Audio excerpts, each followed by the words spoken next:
La mañana en que mi vida se partió en dos, olía a café amargo y a lluvia contenida. Desde la ventana de mi apartamento en el piso 17, la Ciudad de México se desperezaba bajo un cielo del color del plomo, una masa gris y anónima que parecía tragarse los rascacielos. No sentía el olor agudo de la pérdida, no todavía.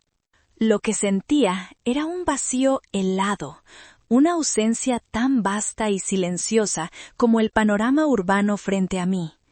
Mi padre, don Amadeo Montejo, el pilar de nuestra familia y el arquitecto de un imperio, llevaba muerto una semana. Y en esa semana yo me había convertido en un fantasma en mi propia casa. El funeral había sido un espectáculo digno de mi madre, doña Casilda. Un teatro perfectamente orquestado, donde ella y mi hermano, Leonel, eran los protagonistas de una tragedia griega. Mamá, envuelta en un luto de diseñador, recibía condolencias con sollozos medidos y un pañuelo de seda presionado contra sus labios. Leonel, 2 años menor que yo, con su traje italiano impecable y su aire de heredero apesadumbrado, estrechaba manos y aceptaba pésamas como si estuviera recibiendo un premio. Eran la imagen perfecta del dolor y la dignidad. Y luego estaba yo, Dalia, la hija mayor, la arquitecta, la que había pasado los últimos 20 años de su vida siendo el motor silencioso de Construcciones Montejo.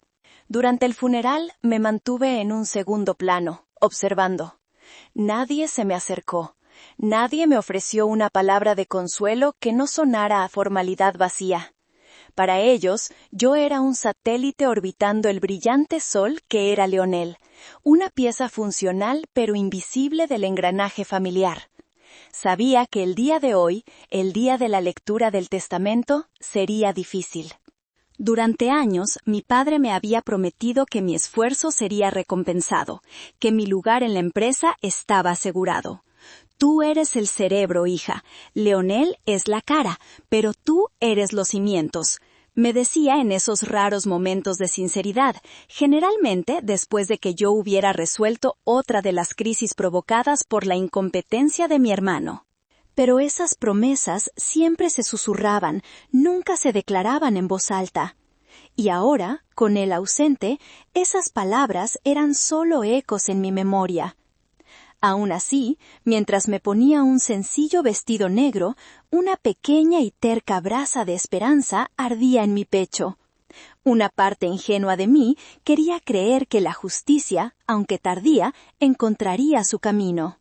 Que el último acto de mi padre sería uno de equidad, un reconocimiento final a la hija que había sacrificado su propia vida por levantar su legado. Era una esperanza frágil, lo sabía, una esperanza forjada en años de anhelar una aprobación que nunca llegaba del todo. Miré mi reflejo en el espejo. A mis 45 años veía las líneas de cansancio alrededor de mis ojos, la tensión grabada en mi mandíbula. No era la mujer joven y soñadora que había entrado en la empresa familiar con la cabeza llena de planos y ambiciones. Era una soldado, una estratega, y hoy me sentía como una soldada a punto de entrar en una batalla para la que no me habían dado armas. Tomé mi bolso, las llaves y esa pequeña esperanza idiota y salí para enfrentarme a mi familia. No sabía que no iba a una batalla, iba a una ejecución. Y la víctima, por supuesto, era yo. El aire frío de la mañana me golpeó la cara al salir del edificio, un presagio del invierno que estaba a punto de instalarse en mi alma. El tráfico en el periférico era un monstruo lento y furioso, dándome demasiado tiempo para pensar, para recordar. Mientras el coche avanzaba a paso de tortuga, mi mente se deslizó hacia atrás, 27 años atrás, a una tarde de verano que definió el resto de mi vida. Tenía 18 años y sostenía en mis manos la carta de aceptación de la mejor universidad de arquitectura del país. El papel se sentía como un boleto dorado, la promesa de un futuro donde podría construir mundos, donde mi talento sería mi única credencial. Corrí a la sala, donde mis padres estaban tomando café. ¡Entré! ¡Me aceptaron!, exclamé, agitando la carta como un trofeo. Mi padre sonrió, un destello de orgullo en sus ojos. Pero la sonrisa de mi madre fue diferente. Era delgada, afilada. Tomó la carta, la leyó por encima y la dejó sobre la mesa de centro con una delicadeza mortal. «¡Qué bien, hijita!», dijo, su tono tan dulce como un veneno lento. «Pero la arquitectura es para hombres. Es un trabajo sucio, de obras, de tratar con albañiles. No es para una señorita». «Pero es lo que amo, mamá. Soy buena en esto», supliqué, mi voz perdiendo su euforia. «Es un desperdicio de dinero», sentenció ella, mirando a mi padre en busca de apoyo. «Ese dinero podría usarse mejor. Leonel quiere empezar un pequeño negocio. Necesita capital inicial». Leonel, que en ese momento tenía 16 años, ni siquiera había terminado la preparatoria, y su única idea de negocio era organizar fiestas. Mi padre, como tantas otras veces, vaciló. Vio la pasión en mis ojos y la férrea determinación en los de su esposa, y, como siempre, eligió el camino de menor resistencia. «Tu madre tiene un punto, Dalia. Quizás podrías estudiar administración. Eso sería más útil para la empresa». «Yo no quiero estudiar administración. Quiero construir edificios», dije, sintiendo cómo las lágrimas de frustración me quemaban la garganta. La conversación terminó ahí. No hubo más discusión. Unas semanas después, el capital inicial de Leonel se materializó en forma de un Mustang rojo convertible. Lo aparcó frente a la casa, la música a todo volumen, y le dio a mi madre un beso ruidoso en la mejilla. «Gracias, mami. Eres la mejor». Yo los observaba desde la ventana de mi habitación. La carta de aceptación hecha una bola de papel arrugada sobre mi escritorio. Ese día aprendí una lección fundamental. En la familia Montejo, los sueños de Leonel se pagaban con el dinero de los míos. Mi valía no se medía por mi talento o mi esfuerzo, sino por mi capacidad de sacrificio. Y así, con el corazón roto, pero la determinación forjada en acero, empecé a trabajar. Serví mesas en un café por las mañanas y clasifiqué libros en una biblioteca por las tardes. Junté cada peso, me inscribí en una universidad más modesta y pagué mi primer semestre yo sola. Fue el comienzo de mi independencia, una independencia nacida no del deseo, sino de la necesidad. Fue el primer ladrillo que puse en el muro que, sin saberlo, estaba construyendo entre mi familia y yo.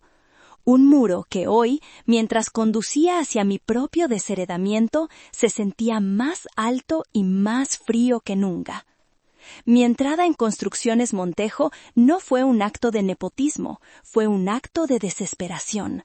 De la desesperación de mi padre. La empresa, a principios de los 2000, estaba al borde de la quiebra. Malas inversiones y una gestión anticuada la habían dejado vulnerable. Mi padre, un hombre de la vieja escuela, no entendía el nuevo mercado. Y Leonel, a quien ya se le había dado un puesto de gerente junior, solo entendía de gastos de representación y comidas de negocios que nunca se traducían en contratos. Yo acababa de graduarme, con honores. Tenía ofertas de varias firmas de prestigio. Pero una noche, mi padre me llamó a su despacho. Se veía viejo, cansado. Sobre su escritorio había un montón de números rojos. «No sé qué hacer, Dalia», confesó, su voz apenas un susurro. «Esto se hunde». Y así, movida por un retorcido sentido del deber y el amor filial, rechacé las ofertas y me uní a la empresa familiar. Mi título oficial era arquitecta proyectista, pero en realidad me convertí en la estratega, la diseñadora, la negociadora, la que apagaba los fuegos que Lionel provocaba. El punto de inflexión fue el proyecto La Cima, un desarrollo residencial de lujo en las afueras de la ciudad que todos consideraban una locura. El terreno era complicado, el mercado estaba saturado, pero yo vi el potencial. Pasé 6 meses trabajando 18 horas al día. Diseñé cada villa, cada jardín. Optimicé los costos de construcción, negocié con los proveedores, creé un plan de marketing que apuntaba a un nicho que nadie había explorado. El día de la presentación a los inversores, yo estaba lista para exponer el proyecto de mi vida. Pero 5 minutos antes de entrar a la sala de juntas, mi madre me detuvo en el pasillo. «Deja que Lionel presente», dijo, ajustándose el collar de perlas. «Necesita ganar confianza. Un hombre debe ser el que lidera». «Pero es mi proyecto, mamá. Yo lo conozco al detalle», argumenté, sintiendo un pánico helado. «Y él es tu hermano. Es lo normal que una hermana ayude a su hermano. No seas egoísta, Dalia». Entré a esa sala y me senté en una silla secundaria mientras Lionel, con mis planos en sus manos y mis palabras en su boca, presentaba su visión. Lo hizo torpemente, omitiendo detalles cruciales, pero los inversores, ya convencidos por la solidez de la propuesta escrita, aplaudieron. Esa noche, en la cena familiar, brindaron por el genio de Lionel. Yo levanté mi copa, el vino con sabor a ceniza en mi boca, y miré a mi padre. Él evitó mi mirada. Más tarde, cuando lo confronté en privado, suspiró y me dio la misma excusa cansada. «Es por el bien de la familia, hija. La imagen es importante». La Cima se convirtió en el proyecto más rentable en la historia de Construcciones Montejo. Salvó a la empresa. Puso el nombre de Lionel en las revistas de sociedad. Y a mí me dejó una cicatriz invisible y la amarga certeza de que, sin importar cuánto construyera, en mi propia familia siempre viviría en una casa sin cimientos. La torre de oficinas donde el licenciado Fausto tenía su despacho era un gigante de cristal y acero en el corazón de Polanco, un monumento al poder y al dinero. Al entrar en la recepción del piso 30, el silencio era casi reverencial, solo roto por el suave tecleo de una secretaria y el zumbido del aire acondicionado. El aire olía a cuero, a papel caro y a una limpieza impecable que parecía esterilizar hasta las emociones. Mi madre y Lionel ya estaban allí. Sentados en un sofá de piel color marfil, parecían los dueños del lugar. Casilda hojeaba una revista de alta costura con una expresión de aburrimiento estudiado. Lionel, con las piernas cruzadas, revisaba su teléfono, una sonrisa arrogante jugando en sus labios. Llevaban un luto elegante, pero sus ojos brillaban con una codicia apenas disimulada. Cuando entré, sus cabezas se levantaron al unísono. La sonrisa de Lionel se ensanchó. «¡Daya, Daya!». «Miren quién decidió aparecer. Pensé que estarías en casa llorando, hermanita». Mi madre me dedicó una mirada gélida. «Llegas tarde, Dalia. Tu padre odiaba la impuntualidad». Era mentira. Yo era la que siempre llegaba a tiempo. Eran ellos los que hacían esperar al mundo. No respondí. Simplemente asentí hacia la secretaria, quien me miró con una mezcla de curiosidad y lástima, y me senté en una silla individual lo más lejos posible de ellos. El espacio entre nosotros se sentía como un abismo cargado de años de resentimiento. El licenciado Fausto nos hizo pasar a su oficina. Era una habitación imponente, con una pared de cristal que ofrecía una vista panorámica de la ciudad y estanterías de caoba llenas de libros de leyes encuadernados en piel. Nos sentamos alrededor de una mesa de reuniones de madera pulida que reflejaba nuestros rostros como un espejo oscuro. Leonel, sin pedir permiso, se sentó en la silla a la cabeza de la mesa, la que solía ocupar mi padre. Mi madre se sentó a su derecha, como una reina madre junto a su príncipe heredero. A mí me dejaron la silla al final, junto a la puerta, como si fuera una invitada de última hora, una extraña. Fausto, un hombre de 70 años cuyo rostro parecía un mapa de preocupaciones y secretos, entró con una carpeta de piel en las manos. Se sentó, nos miró a cada uno por encima de sus gafas y carraspeó. Su mirada se detuvo en mí por un segundo más de lo necesario, y en sus ojos vi una sombra de algo que podría haber sido compasión o quizás advertencia. «Estamos aquí», comenzó con su voz grave y formal, «para dar lectura a la última voluntad y testamento de don Amadeo Montejo, firmado y atestiguado en la fecha del 15 de agosto del presente año». 15 de agosto.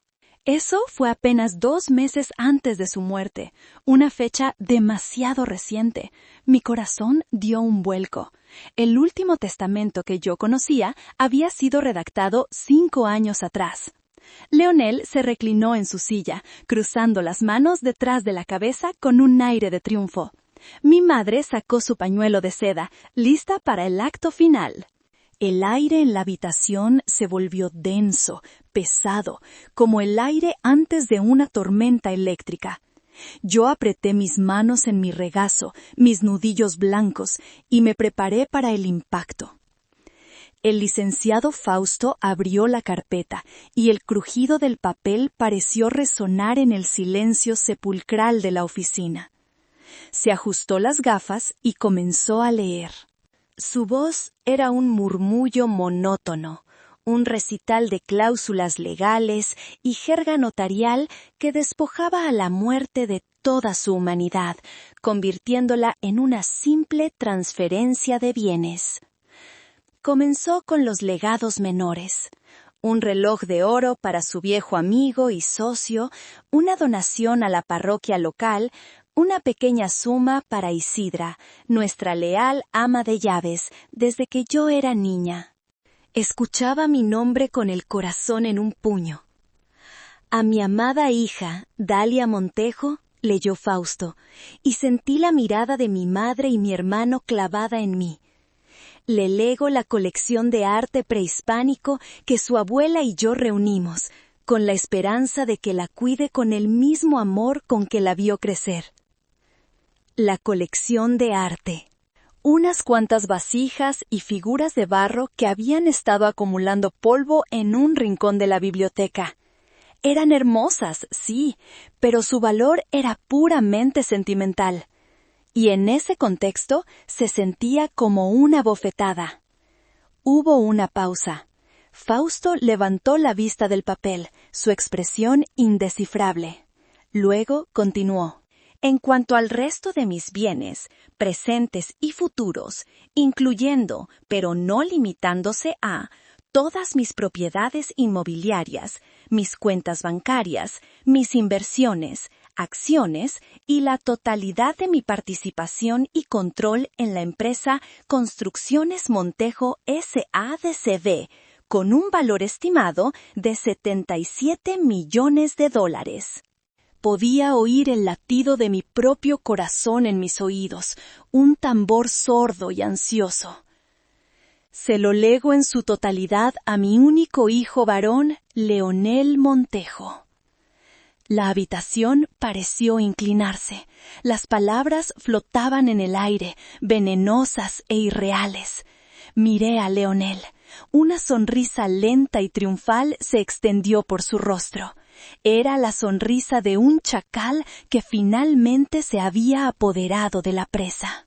Mi madre se llevó el pañuelo a los ojos, pero no pude ver ninguna lágrima. Era un gesto de victoria, no de dolor. Fausto continuó, su voz ahora más rápida, como si quisiera terminar con el suplicio.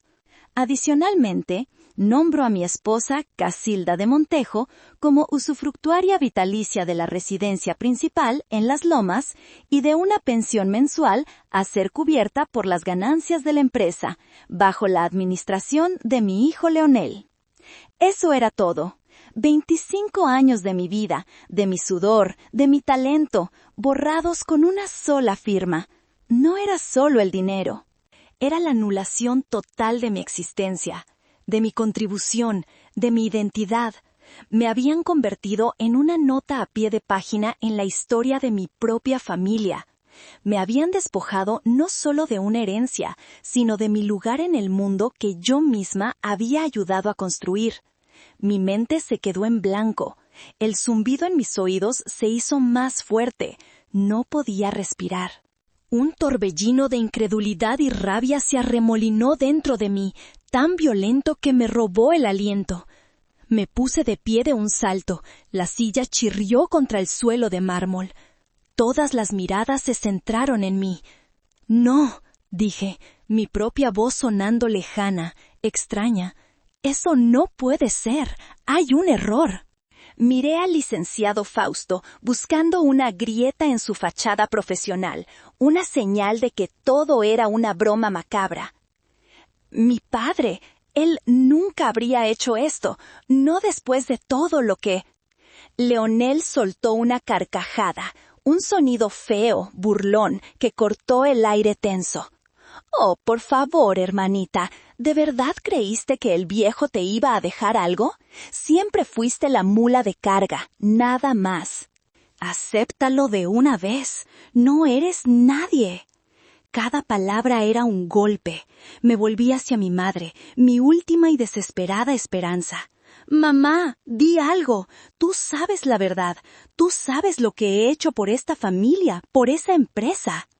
Casilda se levantó, su rostro una máscara de indignación virtuosa. «¡Qué insolencia, Dalia! ¿Cómo te atreves a manchar la memoria de tu padre de esta manera? A cuestionar su última y sagrada voluntad». Se acercó a mí, su perfume caro invadiendo mi espacio.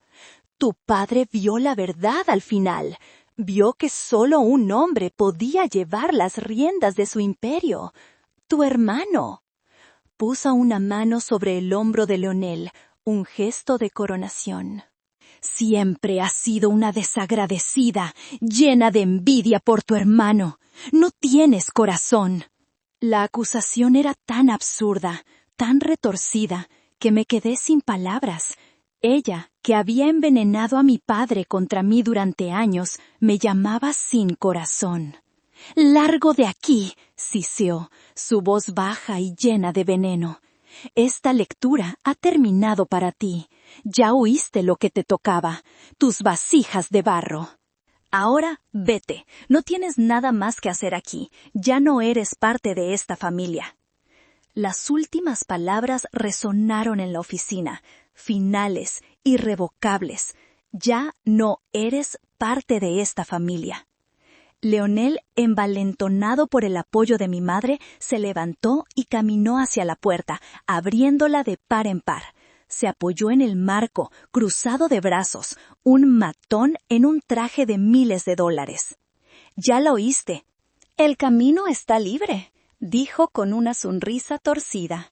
«Ah, y por cierto, necesito el apartamento de la empresa para finales de mes. Tengo planes para él». La humillación final.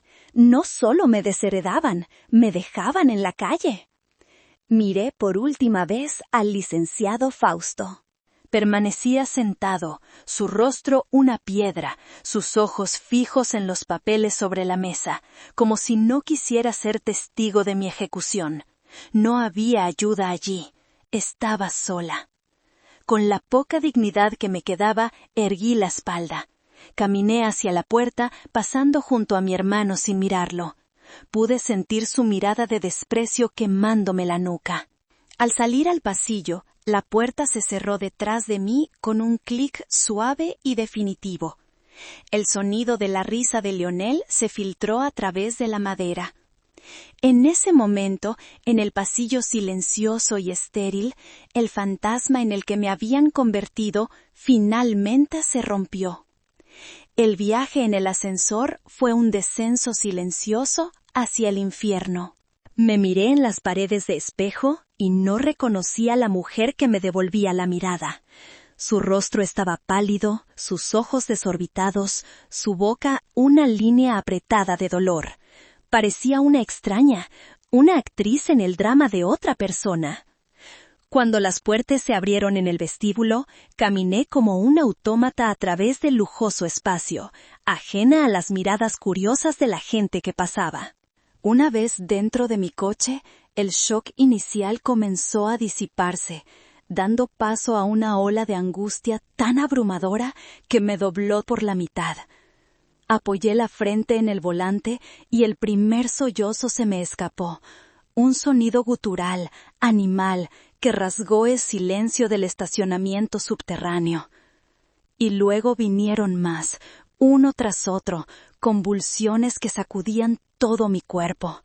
Lloré por mi padre, por la traición, por los 25 años de mi vida, que de repente se sentían como una estafa. Lloré por la niña ingenua que alguna vez creyó que el trabajo duro y la lealtad serían suficientes. Lloré hasta que me dolieron las costillas y mis ojos se hincharon. Lloré hasta que no quedaron más lágrimas, solo un vacío tembloroso y agotado. Encendí el coche y conduje sin rumbo, las calles de la ciudad pasando como un borrón desenfocado a través de mi visión nublada. No podía ir a mi apartamento, que ahora se sentía como una jaula prestada. No podía ir a la oficina, el escenario de mi humillación.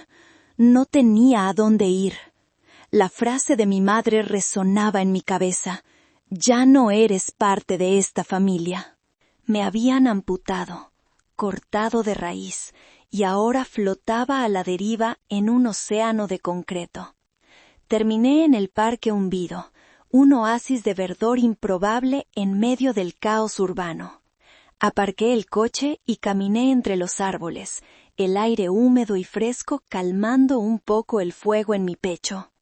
Me senté en una banca de hierro forjado, alejada de las familias que reían y los niños que jugaban. Observé a un perro perseguir una pelota, su alegría simple y sin complicaciones, y sentí una punzada de envidia. Habían ganado. Casilda y Leonel habían ejecutado su plan a la perfección. Me habían aislado, me habían despojado de todo y me habían echado a los lobos. ¿Qué se suponía que debía hacer ahora? ¿Buscar un nuevo trabajo a los 45 años con un currículum que estaba intrínsecamente ligado a la empresa que me acababa de dar la espalda? ¿Luchar por el apartamento? ¿Vivir de mis ahorros hasta que... ¿Hasta qué? La desesperación era una niebla espesa que amenazaba con ahogarme. Por un momento aterrador, consideré rendirme, dejarlo todo, desaparecer. ¿Qué sentido tenía luchar? Estaba sola. Siempre había estado sola, incluso cuando creía que estaba rodeada de familia.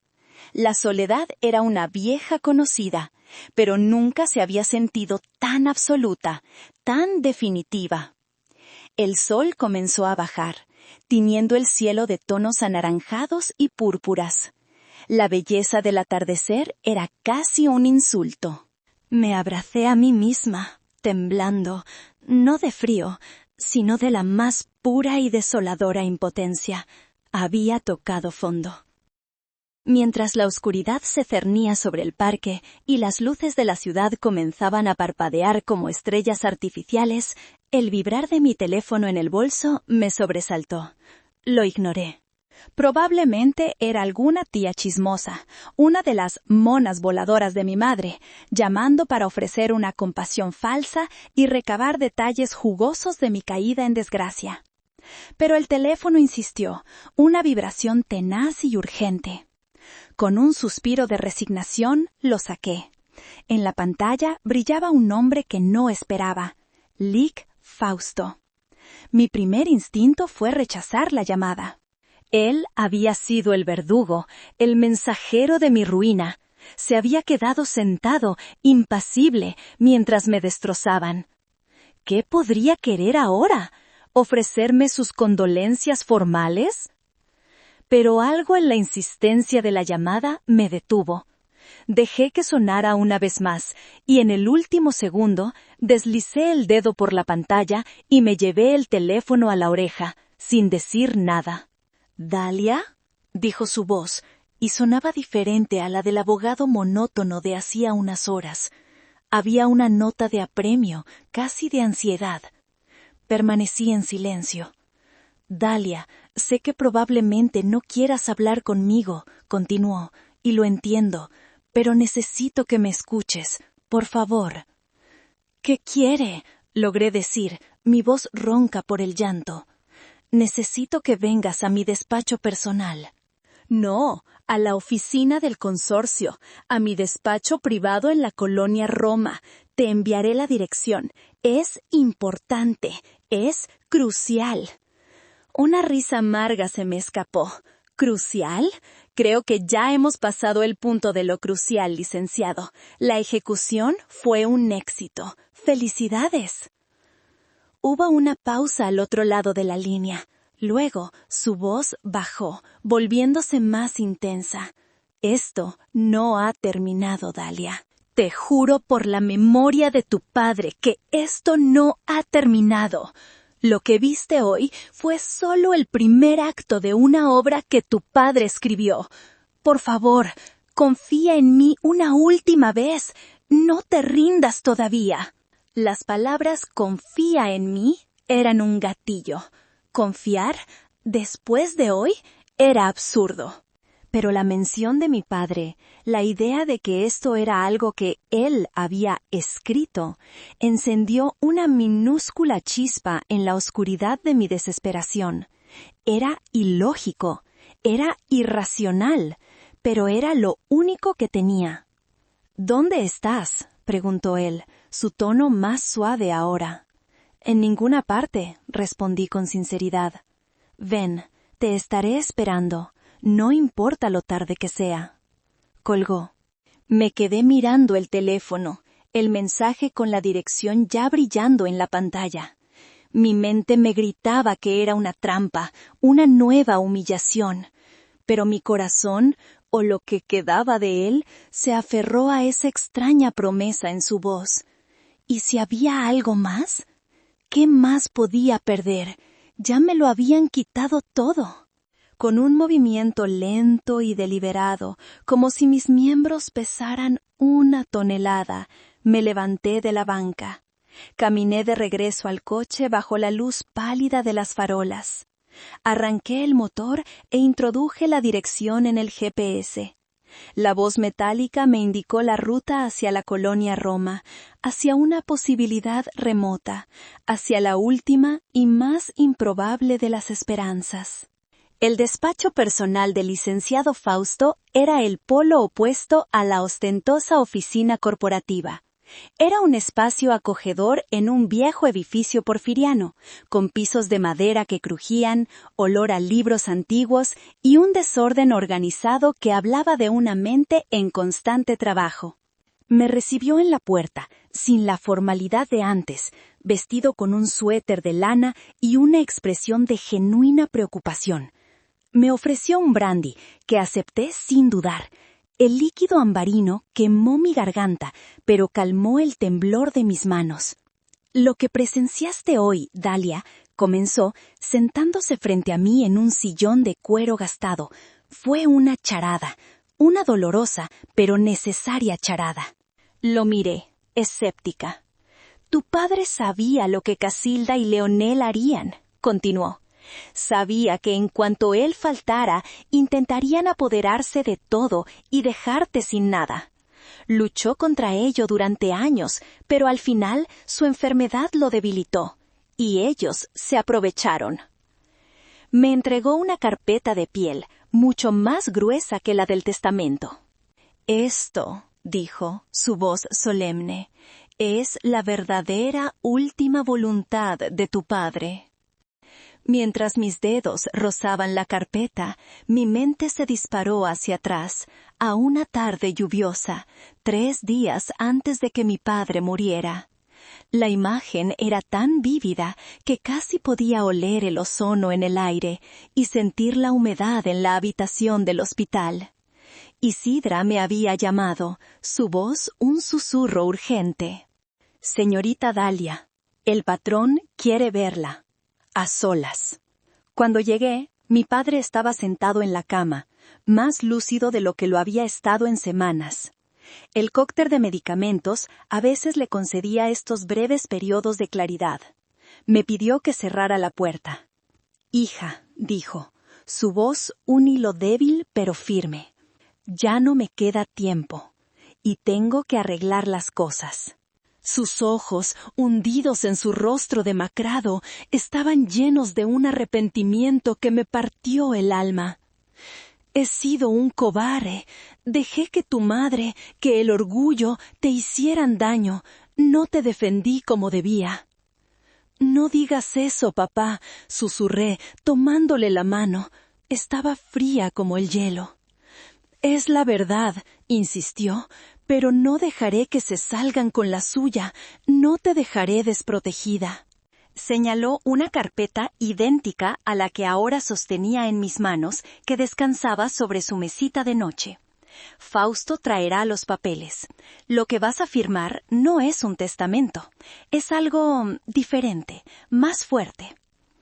Esa noche, el licenciado Fausto llegó. Él y mi padre hablaron en voz baja durante casi 1 hora. Luego me llamaron. Sobre la mesita improvisada, Fausto extendió una serie de documentos. «Dalia», explicó mi padre, «tu madre cree que todo está en el testamento.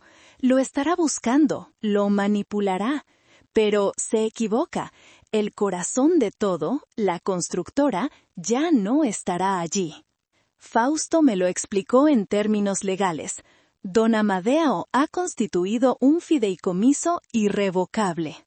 Es una estructura legal donde él, como fideicomitente, transfiere la propiedad de un bien a un fiduciario, en este caso un banco, para que sea administrado en beneficio de un fideicomisario.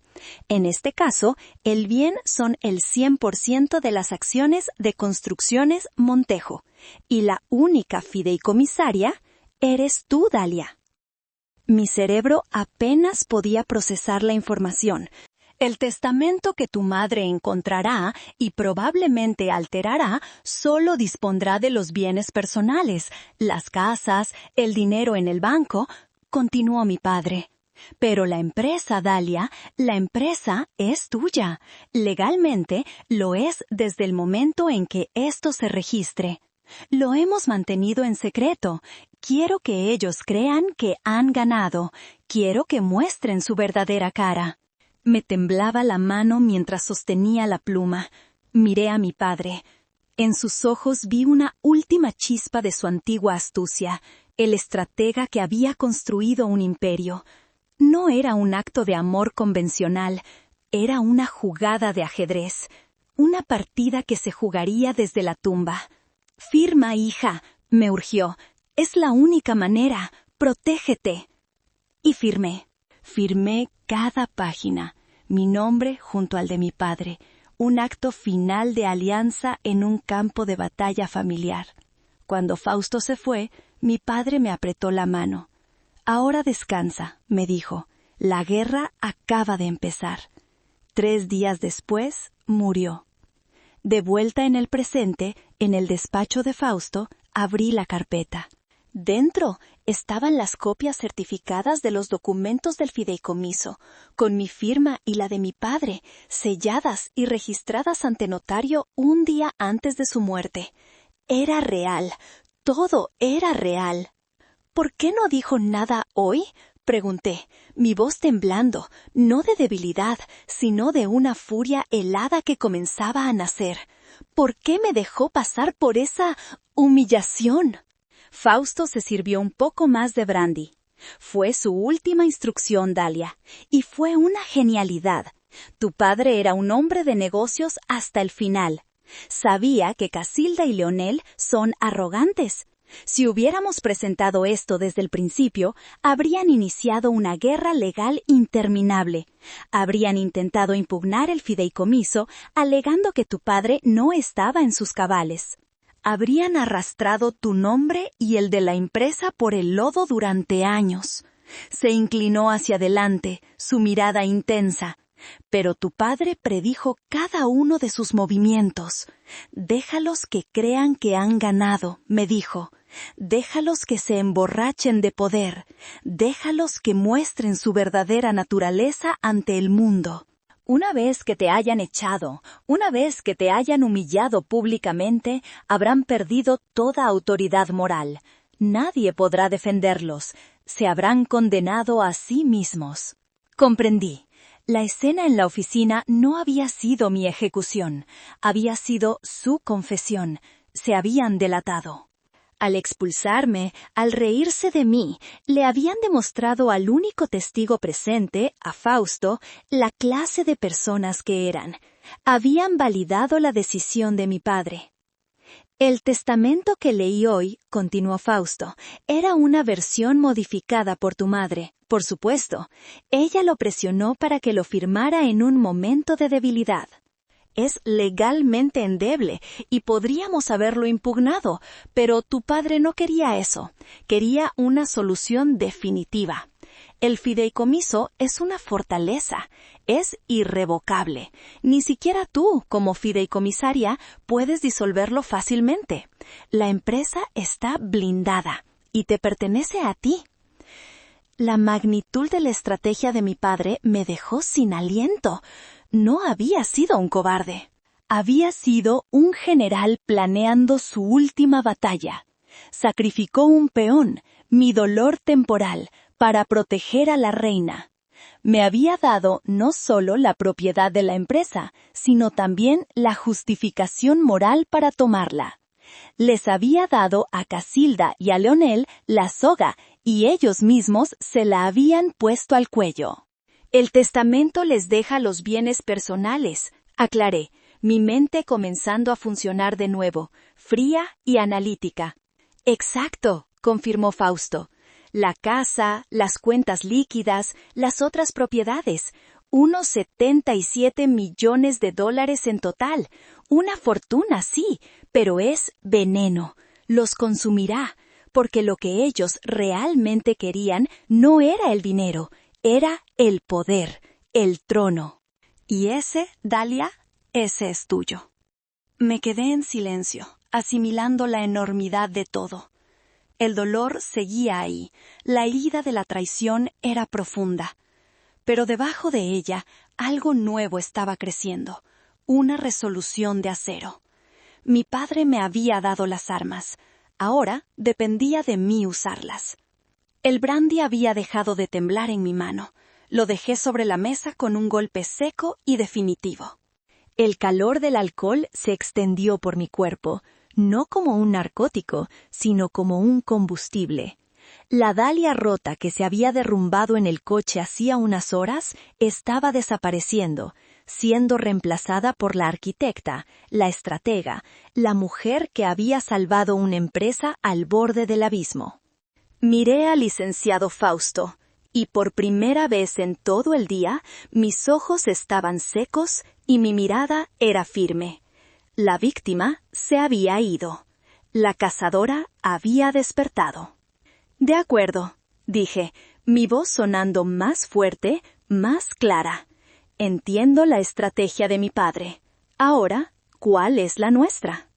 Una sonrisa lenta, la primera que le veía en mucho tiempo, se dibujó en el rostro de Fausto. Esa es la Dalia que tu padre admiraba, dijo con aprobación.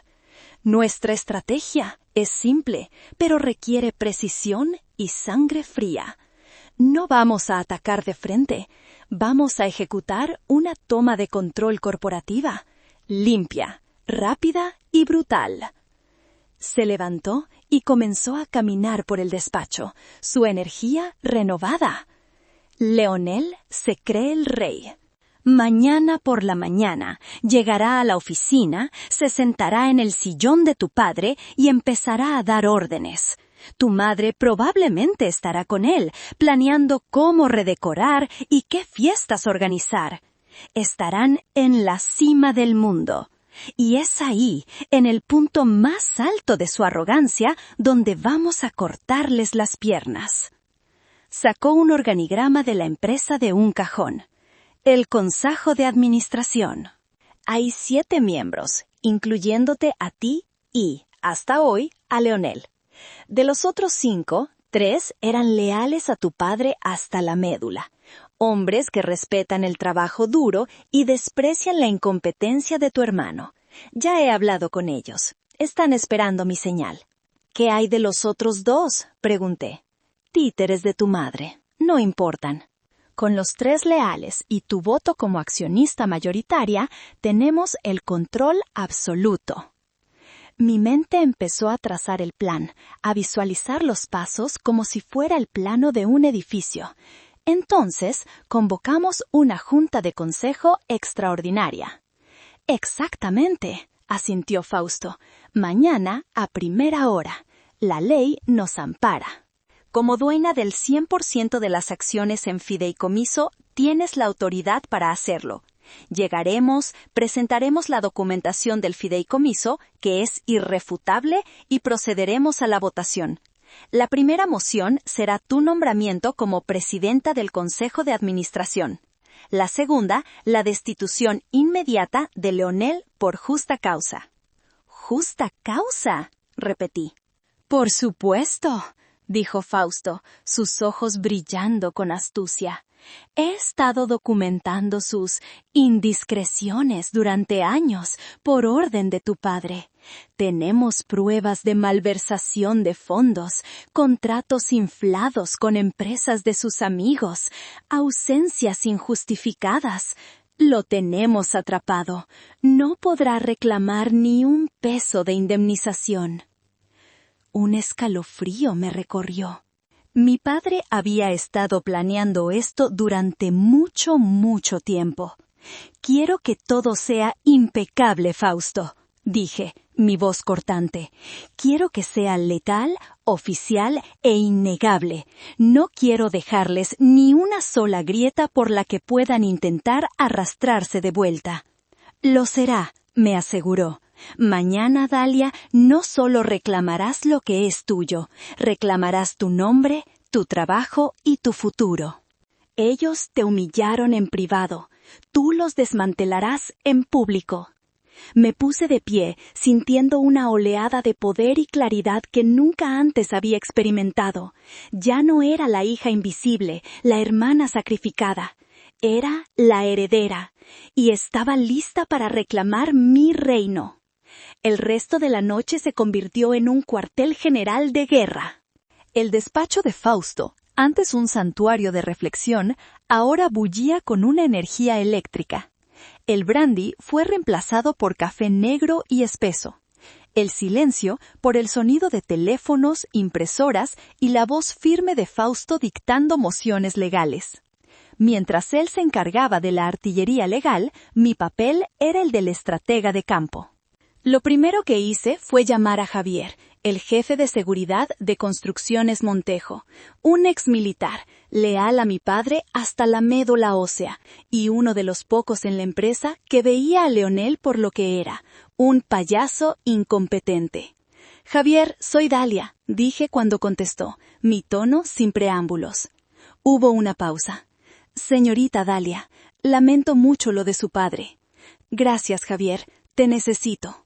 Mañana por la mañana, necesito que tú y 2 de tus hombres más discretos y confiables estén en la planta ejecutiva a las 9 en punto. Esperen mi señal. No intervengan a menos que yo lo indique. ¿Entendido? Entendido, señorita. ¿Debo esperar problemas? Espero que no, pero quiero estar preparada para ellos. Cuenta con ello. Estaremos allí. Colgué, sintiendo la primera pieza del tablero encajar en su lugar. Luego me concentré en el negocio. Si iba a tomar el control, necesitaba hacerlo con toda la información disponible. Abrí mi laptop y me conecté a los servidores de la empresa a través de un acceso de administrador que mi padre me había dado años atrás, por si acaso. Durante las siguientes horas me sumergí en las finanzas de Construcciones Montejo. Lo que encontré fue peor de lo que imaginaba. Leonel no solo era incompetente, era un parásito. Había creado una red de consultores fantasma, amigos suyos, a los que la empresa pagaba sumas exorbitantes por servicios nunca prestados. Había desviado fondos de marketing a cuentas personales. Había aprobado proyectos con sobrecostos absurdos que beneficiaban a proveedores con los que tenía acuerdos bajo la mesa. Estaba desangrando la empresa, poco a poco, desde dentro. Imprimí cada transacción sospechosa, cada factura inflada, cada correo electrónico comprometedor. La pila de papeles crecía sobre la mesa, un monumento a la corrupción y la negligencia de mi hermano. Esto ya no era solo por la herencia, era por la supervivencia de la obra de la vida de mi padre. Fausto, mientras tanto, había estado al teléfono. Los 3 miembros del consejo están a bordo, me informó, colgando el auricular. Están indignados. Llegarán a las 9 en punto. La convocatoria oficial para la Junta Extraordinaria ya ha sido enviada por correo electrónico a todos los miembros, incluyendo a Leonel. No podrá decir que no fue notificado. Miré el reloj. Eran las 3 de la mañana. Afuera, la ciudad dormía, ajena a la tormenta que estaba a punto de desatarse en el piso 40 de la Torre Montejo. Me sentía extrañamente tranquila, como un cirujano antes de una operación a corazón abierto. El miedo y el dolor habían sido incinerados, dejando solo un propósito frío y afilado. Fausto me miró, sus ojos cansados pero decididos. ¿Estás lista para esto, Dalia? Asentí, mi mirada fija en el horizonte de luces de la ciudad. Nací lista para esto, Fausto. Simplemente no lo sabía. Llegué al edificio de Construcciones Montejo a las 8:45 de la mañana.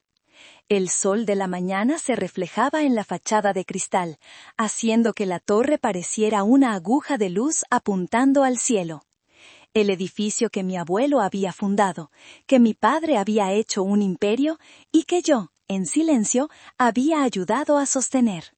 Normalmente entraba por el estacionamiento subterráneo y tomaba el elevador de servicio directamente a mi pequeño estudio de arquitectura en el piso 35, lejos de la opulencia de la planta ejecutiva. Pero hoy no. Hoy entré por la puerta principal. El vestíbulo era un espacio cavernoso de mármol y acero, diseñado para impresionar, para intimidar. Mientras mis tacones resonaban en el suelo pulido, sentí las miradas de los empleados. Algunos me reconocieron y apartaron la vista, incómodos. Otros, más nuevos, simplemente vieron a una mujer desconocida caminando con una determinación inusual. El murmullo de las conversaciones se detuvo a mi paso. Era como si el propio aire del edificio supiera que algo estaba a punto de cambiar. Me dirigí directamente a los elevadores ejecutivos, los que requerían una tarjeta de acceso especial. Saqué mi vieja tarjeta de mi bolso, la que no había usado en años, y la deslicé por el lector. La luz se puso verde. Un pequeño triunfo. Leonel, en su estupidez, ni siquiera se había molestado en revocar mis accesos. Dentro del elevador, mientras ascendía a una velocidad vertiginosa, me miré en las paredes de acero pulido. Llevaba un traje sastre de color gris carbón, una blusa de seda blanca. Mi cabello estaba recogido en un moño severo y profesional. Mi maquillaje era mínimo. No había rastro de la mujer rota de ayer. Esta era Dalia Montejo, la arquitecta, la ejecutiva, la dueña. Al llegar al piso 40, las puertas se abrieron a un mundo de lujo silencioso. Alfombras persas, obras de arte moderno y una vista impresionante de la ciudad. La recepcionista, una joven contratada por Leonel, me miró con sorpresa. Buenos días. ¿Puedo ayudarla?, preguntó, su tono condescendiente. Estoy aquí para la junta de consejo, respondí, mi voz tranquila y firme. La junta es solo para miembros del consejo, dijo, revisando una lista en su pantalla. No veo su nombre aquí. Busque de nuevo, dije sin moverme, bajo accionista mayoritaria. Antes de que pudiera responder, vi a Javier, el jefe de seguridad, salir de un pasillo lateral. Nuestros ojos se encontraron por un instante. Asintió sutilmente. Estaba en posición. Ignorando a la recepcionista, caminé por el pasillo hacia la oficina de mi padre, que ahora era la oficina de Leonel. La puerta estaba abierta. Podía oír risas desde adentro. La risa de mi hermano, fuerte y desagradable, y la risa de mi madre, un sonido agudo y satisfecho, el sonido de la victoria, una victoria que estaba a punto de convertirse en cenizas en sus bocas. Respiré hondo, enderecé los hombros y avancé. La calma antes de la tormenta había terminado. Era hora de desatar el huracán. La oficina de la presidencia era el santuario de mi padre, un espacio de maderas oscuras, cuero y el leve olor a tabaco de pipa que se había impregnado en los libros a lo largo de los años.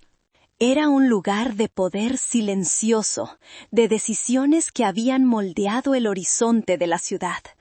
Ahora estaba profanado.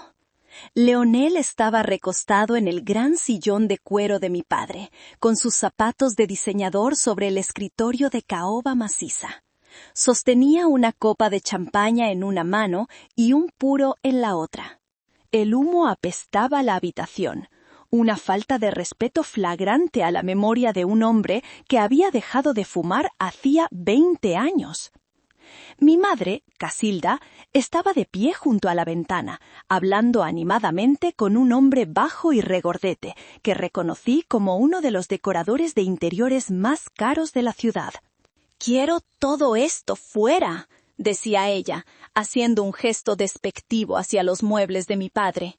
«Quiero algo más moderno, más ligero, blanco y dorado quizás». Estaban, literalmente, repartiéndose la piel del oso antes de cazarlo. Sobre la maqueta de La Cima, mi obra maestra, mi proyecto robado, que siempre había ocupado un lugar de honor en la oficina, ahora había una cubitera de plata con otra botella de champaña y varias copas vacías. La habían convertido en una vulgar mesa de bar. La ira, fría y precisa, se solidificó en mi interior. Cuando me detuve en el umbral, tardaron un segundo en notar mi presencia. Fue Leonel el primero en verme. Su sonrisa burlona se ensanchó. «Vaya, pero si es la hermana pródiga», dijo, sin molestarse en bajar los pies del escritorio. «Te perdiste el brindis. Estábamos celebrando el primer día de una nueva era, la era de Leonel Montejo». Soltó una carcajada. Mi madre se giró. Su rostro se endureció al verme. «¿Qué haces tú aquí, Dalia? Creí haberte dejado claro ayer que ya no eres bienvenida». «¿Vienes a suplicar por tu empleo?», continuó Leonel, dando una calada a su puro. «Quizás pueda encontrarte un hueco en el departamento de archivos, si te portas bien». El decorador de interiores nos miraba, incómodo, como un espectador accidental de un drama familiar. Ignoré sus provocaciones. Mi mirada recorrió la habitación, deteniéndose en el retrato de mi padre que colgaba en la pared. Parecía mirarme con una mezcla de tristeza y expectación. «No he venido a suplicar, Leonel», dije, mi voz resonando con una calma que los desconcertó. «He venido a trabajar». «¿A trabajar? Tu trabajo aquí terminó», se burló él. «Ahora lárgate, estamos ocupados». «Yo no lo creo», respondí. «De hecho, estás a punto de tener la reunión más importante de tu vida». Justo en ese momento, la puerta detrás de mí se abrió. Entraron el licenciado Fausto, seguido por los 3 miembros del consejo leales a mi padre, el señor Ramírez, el señor Vega y la señora Soto. Sus rostros eran serios, impasibles. La sonrisa de Leonel vaciló por primera vez. Miró al grupo, confundido. ¿Qué es esto? ¿Una intervención? Algo así, dijo Fausto, su voz llenando la habitación. Es una junta de consejo extraordinaria, convocada por la accionista mayoritaria de Construcciones Montejo. Leonel soltó una carcajada nerviosa. El accionista mayoritario soy yo. ¿Se te ha olvidado ya, Fausto? Me temo que el que ha olvidado algo eres tú, Leonel, dije, dando un paso adelante. Como por ejemplo, leer la letra pequeña. Me volví hacia la puerta y dije en voz alta y clara: Señorita, por favor, guíe a los consejeros a la sala de juntas principal. Empezamos en 5 minutos. La celebración había terminado. La sala de juntas principal era mi territorio. Yo la había diseñado. Era un espacio amplio y luminoso, con una mesa de nogal para 20 personas y una pared de cristal que ofrecía una vista de 180 grados del Paseo de la Reforma. Era una sala diseñada para la claridad, para la transparencia, un lugar donde las mentiras tenían dificultades para esconderse. Los 3 consejeros leales tomaron asiento en silencio, sus carpetas frente a ellos. Los 2 consejeros afines a mi madre llegaron poco después, susurrando entre ellos, visiblemente confundidos. Yo ocupé la silla a la cabecera de la mesa, la que mi padre siempre usaba. Leonel y Casilda entraron últimos. Leonel se pavoneaba, intentando recuperar la compostura, aunque una vena palpitaba en su sien. Mi madre parecía furiosa, su rostro contraído por la ira.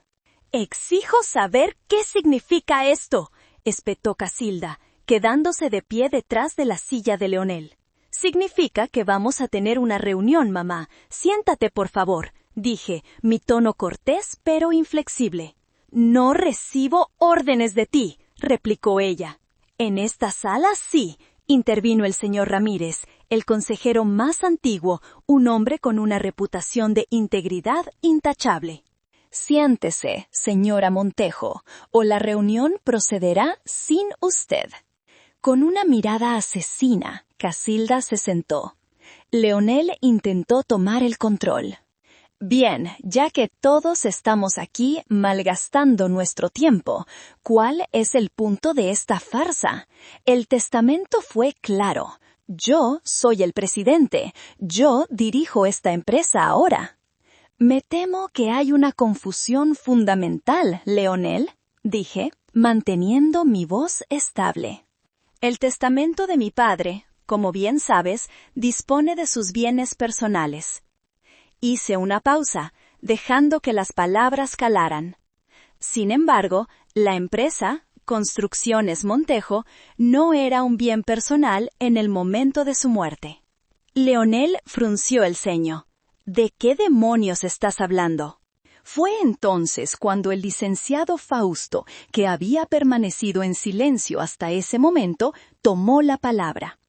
«De lo que la señorita Montejo está hablando», dijo, su voz de abogado resonando con autoridad, «es de un instrumento legal conocido como fideicomiso irrevocable». Abrió su maletín y comenzó a distribuir copias de un documento a cada miembro del consejo. Le tendió uno a Leonel. Él lo miró como si fuera una serpiente. «Hace 2 años», continuó Fausto, «don Amadeo Montejo, en pleno uso de sus facultades mentales y legales, transfirió el 100% de sus acciones en Construcciones Montejo a un fideicomiso. El propósito de este fideicomiso era asegurar la continuidad y la buena gestión de la empresa más allá de su vida. El documento fue debidamente registrado y es legalmente blindado». Pude ver cómo el color desaparecía del rostro de Leonel mientras sus ojos recorrían la primera página. Mi madre se inclinó para leer por encima de su hombro, sus labios moviéndose en silencio. El fiduciario es una institución bancaria de primer nivel, concluyó Fausto. Y la única beneficiaria y fideicomisaria designada, con plenos poderes de administración y control sobre las acciones tras el fallecimiento de don Amadeo, es la señorita Dalia Montejo. Un jadeo colectivo recorrió la sala. Los dos consejeros de mi madre se miraron, atónitos. Leonel levantó la vista del papel, sus ojos desorbitados por la incredulidad y la furia. Eso es imposible, tartamudeó. Es un fraude. Mi padre nunca haría eso. Oh, lo hizo, dije, mirándolo directamente. Lo hizo para proteger su legado, de ti. La trampa se había cerrado. El silencio que siguió a mi declaración fue tan denso que casi se podía tocar. Era el silencio de un tablero de ajedrez después de un jaque mate. Leonel miraba el documento en sus manos como si esperara que se incendiara. Casilda, por primera vez en su vida, parecía haberse quedado sin palabras, su boca abierta en una O de puro shock. «Este documento es falso», escupió finalmente Leonel, golpeando la mesa con el puño. «Mi padre estaba enfermo. Tú lo manipulaste, Dalia. Tú y este abogado vendido». El licenciado Fausto ni se inmutó. «Le sugiero que modere su lenguaje, joven», dijo con una calma glacial. «Cada firma en este documento fue atestiguada por 2 notarios públicos de reputación impecable. Además, poseemos una evaluación psiquiátrica completa de don Amadeo, realizada una semana antes de la firma, que certifica su total capacidad mental y volitiva. Cualquier intento de impugnar este fideicomiso será no solo inútil, sino también extremadamente costoso para usted». La señora Soto, una de las consejeras leales, habló por primera vez. «He revisado el documento, Leonel. La estructura es perfectamente legal. De hecho, es una planificación patrimonial muy inteligente». Su mirada hacia mí fue de puro respeto. El señor Vega, otro pilar de la vieja guardia, asintió. «Esto lo cambia todo.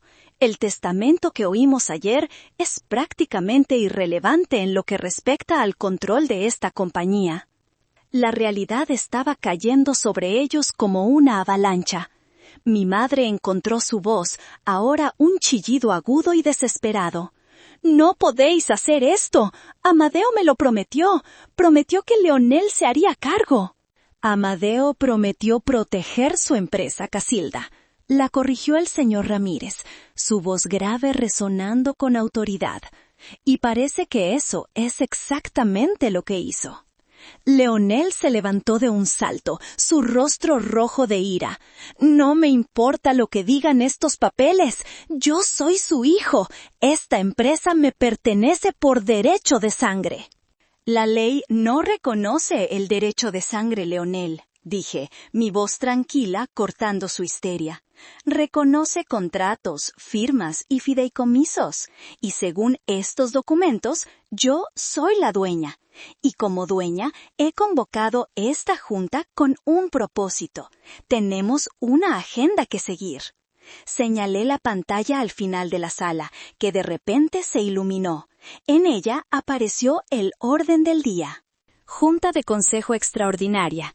Presentación y validación de la nueva estructura de propiedad accionaria.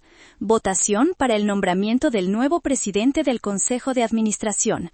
Presentación de un informe sobre la gestión administrativa reciente y votación de mociones resultantes.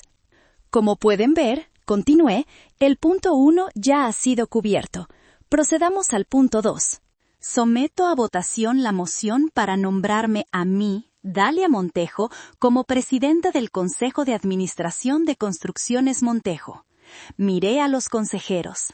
«Señor Ramírez, ¿su voto?» «A favor», dijo sin dudar. «Señora Soto?» «A favor». «Señor Vega?» «A favor». Me volví hacia los dos consejeros de mi madre.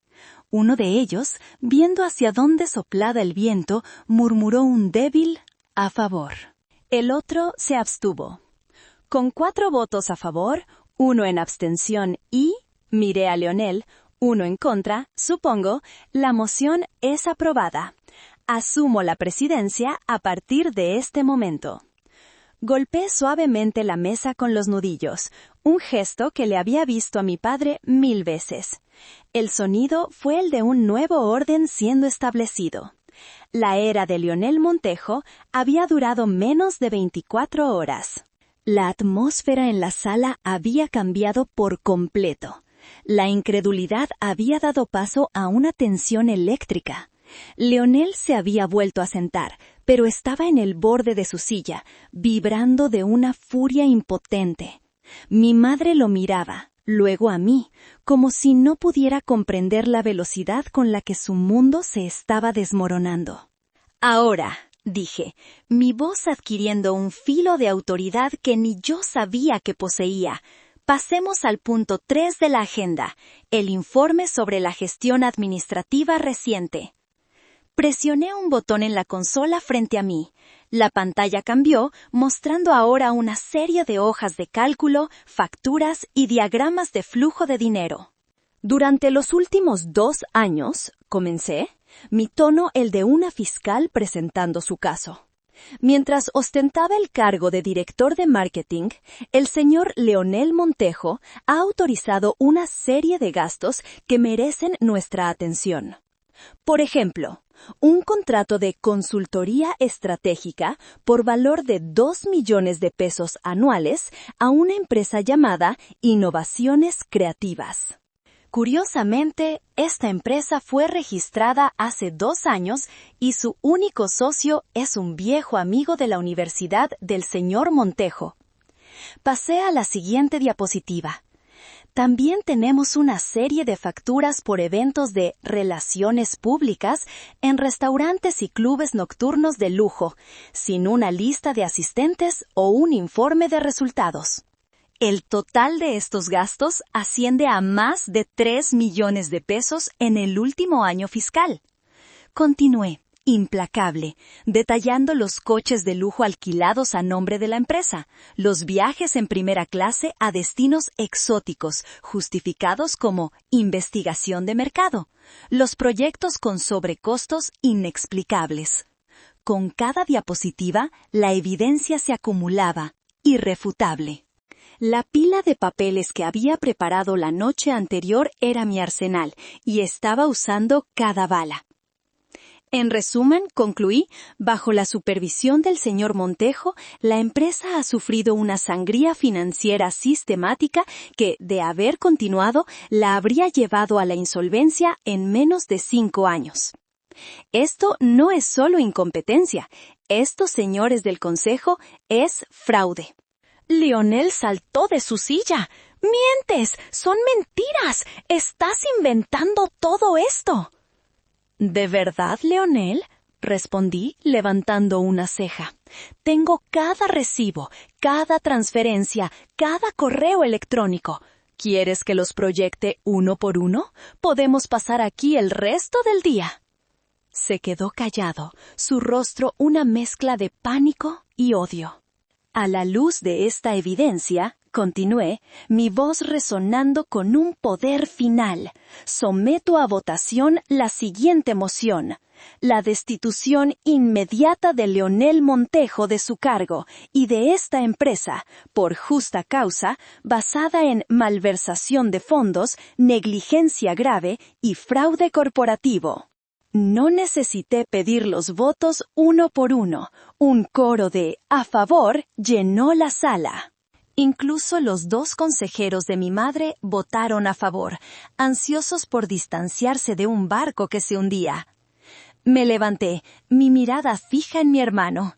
Él me miraba, su arrogancia finalmente hecha añicos, dejando al descubierto al niño asustado y patético que siempre había sido. «La moción es aprobada por unanimidad», declaré. «Leonel Montejo, estás despedido, con efecto inmediato». Me volví hacia mi madre.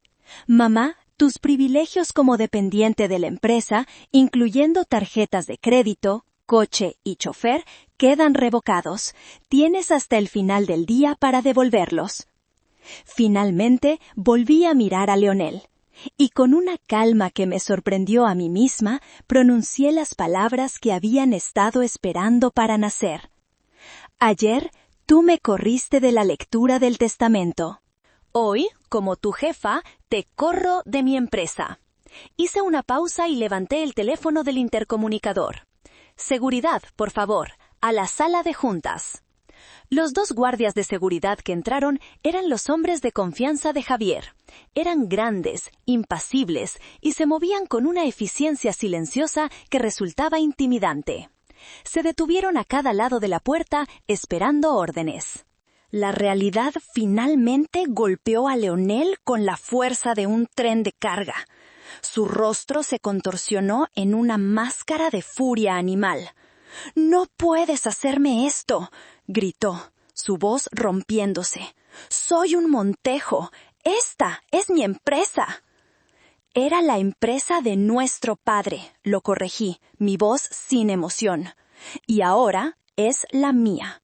Y en mi empresa, los ladrones no tienen cabida». «¡Zorra traidora!», chilló. «¡Siempre te odié! ¡Siempre estuviste celosa de mí!».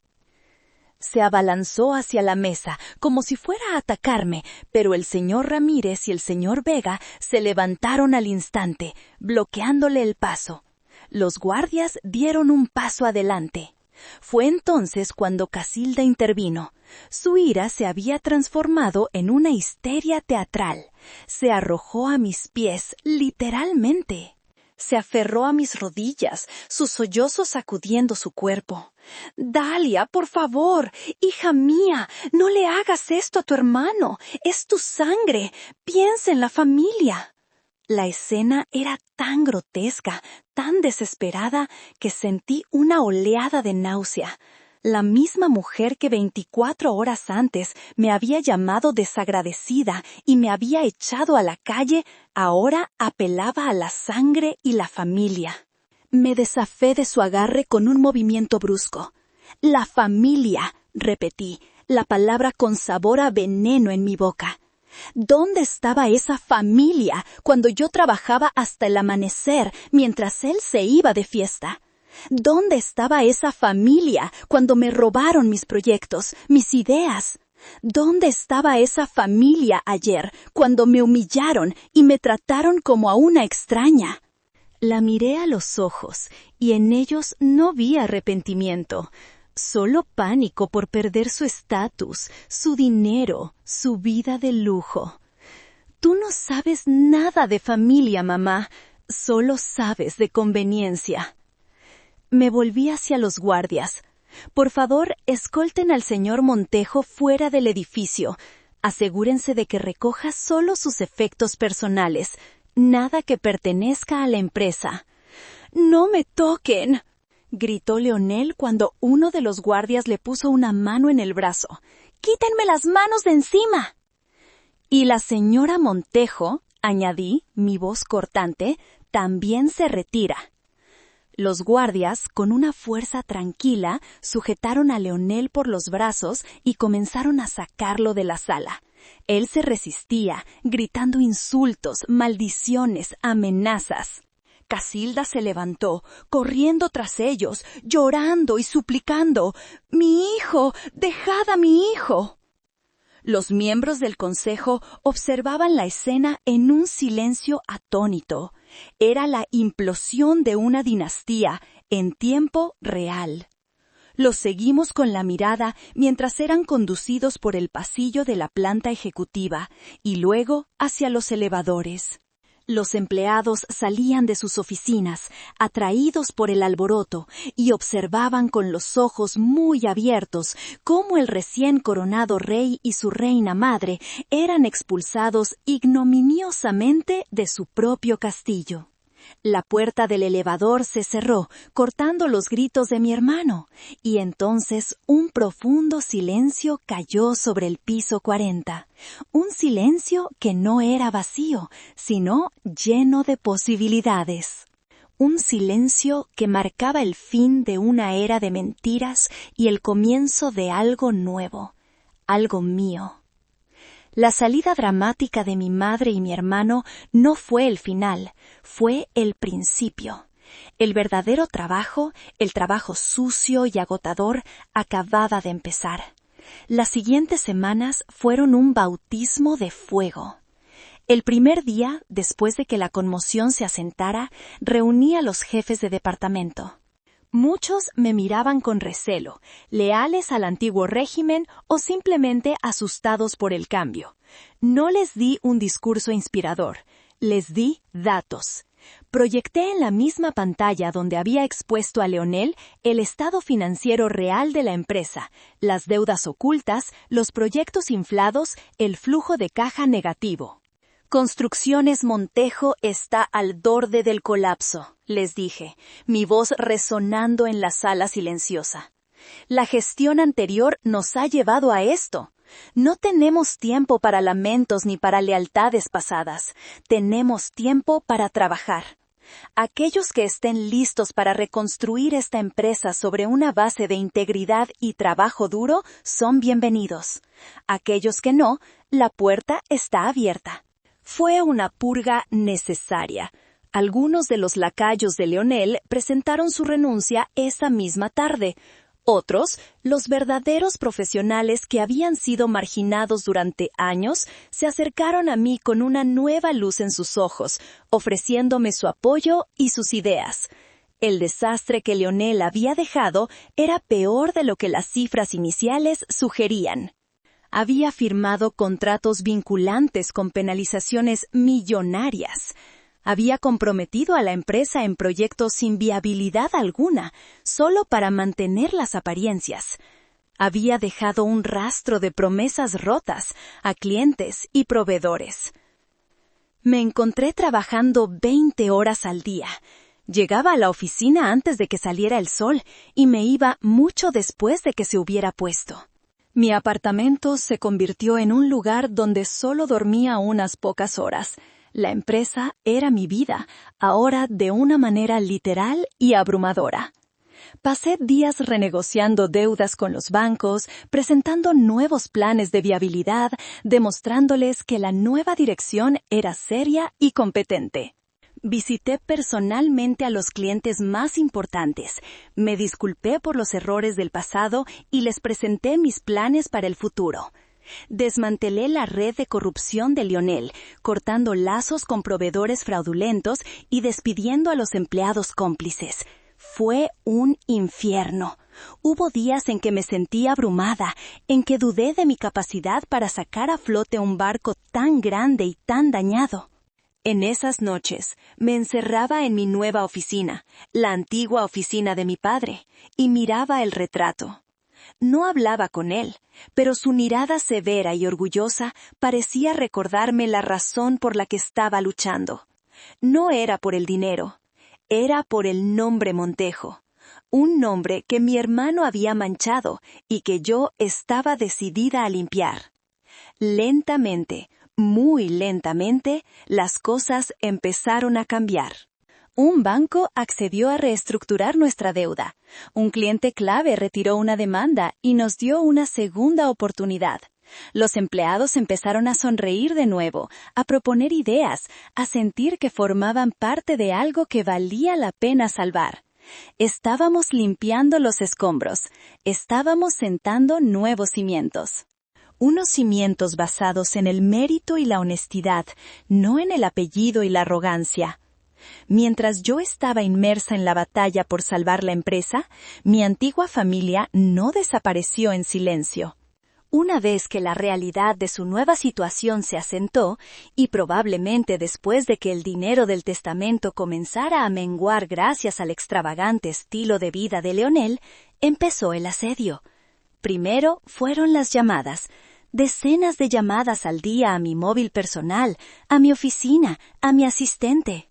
Leonel dejaba mensajes de voz llenos de insultos y amenazas, prometiendo destruirme, demandarme, exponer mis secretos. Casilda, por otro lado, intentaba la táctica de la manipulación emocional, dejando mensajes llorosos sobre cómo estaba matando a su madre, cómo había destruido a la familia por pura ambición. Cuando se dieron cuenta de que yo no respondía, pasaron a la siguiente fase, la campaña de desprestigio. Empezaron a hablar con la prensa de sociedad, con viejos amigos de la familia, pintándome como una usurpadora despiadada, una hija desalmada que había traicionado a su propio hermano y había manipulado a un padre moribundo. Algunos les creyeron. Perdí un par de amistades superficiales y recibí miradas frías en los pocos eventos sociales a los que me vi obligada a asistir. La gota que colmó el vaso fue cuando aparecieron sin anunciarse en la recepción de la empresa, exigiendo verme. Montaron una escena, gritando y llorando, hasta que Javier y su equipo tuvieron que escoltarlos fuera de nuevo.